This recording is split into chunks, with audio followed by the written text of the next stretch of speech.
اب میں پاکستان آئی. جب ہوش سنبھالا تو کیسی تھی زندگی؟ خوشحال تھے الحمدللہ. پیسے ویسے ٹھیک تھے گھر میں؟ خوشیاں، سکون؟ گھر میں اللہ تعالیٰ کا بہت رحم و کرم تھا. کتنی بہنیں اور کتنے بھائی ہیں آپ؟ ہم 3 بہنیں اور 1 بھائی. سب سے بڑی میں تھی گھر میں. 25 جنوری 1975 میری ڈیٹ آف برتھ ہے. جب بھائی پیدا نہیں ہوا تھا تب ابو کو اور امی کو بھائی کے پیدا ہونے کی بہت خواہش تھی، لیکن جب بھائی پیدا ہو گیا تھا پھر ابو امی بہت خوش ہوئے تھے. بھائی کے پیدا ہونے کے بعد جو بہنیں تھیں آپ تینوں کے ساتھ ماں باپ کا رویہ بدل گیا تھا؟ بعض دفعہ ابو بھائی کو کچھ معاملات میں پریفرنس دیا کرتے تھے. 33 سالہ فرح محمود اعلیٰ تعلیم یافتہ اور ایک اچھے خاندان کی بیٹی ہیں، لیکن گھر میں بیٹی کے ساتھ امتیازی سلوک کو برداشت نہ کرتے ہوئے اچانک اسے نفسیاتی مسائل نے آن گھیرا اور آہستہ آہستہ یہ اکیلی ہوتی چلی گئی. اس سارے واقعے کے پیچھے کہیں کوئی بیرونی ہاتھ تو ملوث نہیں تھا. First year, second year, third year, یہ وہ ایج ہوتی ہے نا خواتین کی، وہ اپنا پلان کر رہی ہوتی ہیں کہ ہم نے شادی کرنی ہے، کوئی لڑکا پسند آ جاتا ہے. جی مجھے بھی میرے ماں باپ بھی یہی چاہتے تھے کہ میں شادی کر لوں. تو کوئی پسند تھا آپ کو؟ کوئی پسند آیا آپ کو کالج لائف میں یا ایف اے بی اے کرنے کے بعد؟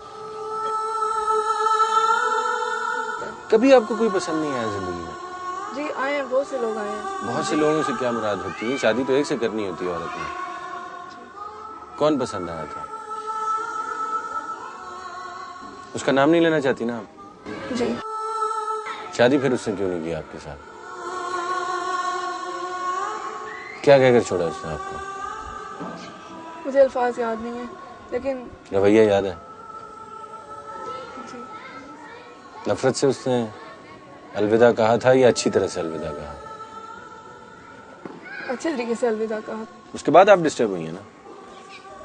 جی شاید اس وجہ سے کہ شاید انہوں نے میرے سے شادی سے انکار کر دیا تو میں بہت صدمے میں آ گئی. وہ یاد آتا ہے ابھی بھی؟ جی. بے وفا ہے پھر بھی یاد آتا ہے؟ بے وفا کو تو یاد نہیں کیا کرتے. لیکن بے وفا لوگ بھی دنیا میں جی لیتے ہیں.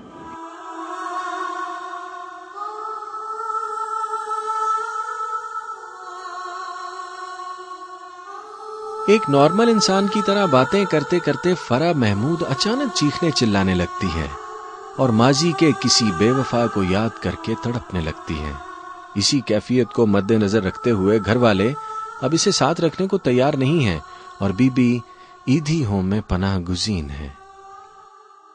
کمپلیکس ہاسپٹل میں تھی میں. کمپلیکس ہاسپٹل میں میں اس اسٹریچر پہ مر گئی تھی. انہوں نے مجھے جگایا، اٹھایا، انہوں نے اٹھا دیا مجھے. میری ادھر موت تھی میری، اور انہوں نے مجھے اس چیز سے بھی محروم کر دیا. ڈیتھ سرٹیفکیٹ بھی میرا نہیں دیا. مجھے کوئی چیز نہیں ملی جس سے میں یہ ثابت کر سکوں کہ میں اس دنیا میں ہوں یا نہیں ہوں. جوتیوں کی وجہ سے انہوں نے اتنی جوتیاں پہنی، آج انہوں نے اتنی جوتیاں پہن کے دکھایا مجھے. اتنے کپڑے پہنے انہوں نے، اتنے گھر کے اوڑے ہیں، جو میں نے کپڑے پہنے دنیا میں انہوں نے وہ سارے کپڑے آج مجھے دکھائے پہن کر آج دنیا میں. لیکن اللہ تعالیٰ کے عذاب سے یہ کپڑے نہیں رہائی دلاتے. اللہ تعالیٰ کے عذاب سے صرف یہ جسم ہی نجات دلاتا ہے. جسم کا غسل ہی انسان کو ہمیشہ کے لیے اس دنیا سے ختم کرواتا ہے، مطلب اس جہنمی دنیا سے نجات دلاتا ہے.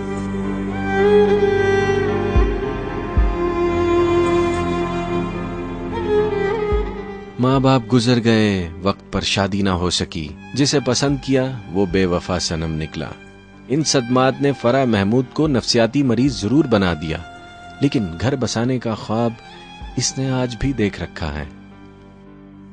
کتنا کرم ہے میرے اوپر کہ اللہ تعالیٰ نے مجھے اس عذاب سے نجات دلا دیا. پتہ نہیں کتنی فرح بنائی ہوں گی انہوں نے ان شناختی کارڈوں میں میرے دستخط ہونے کی وجہ سے. پتہ ہے آپ کو فرح کا کیا مطلب ہے؟ خوشی، ہیپینس.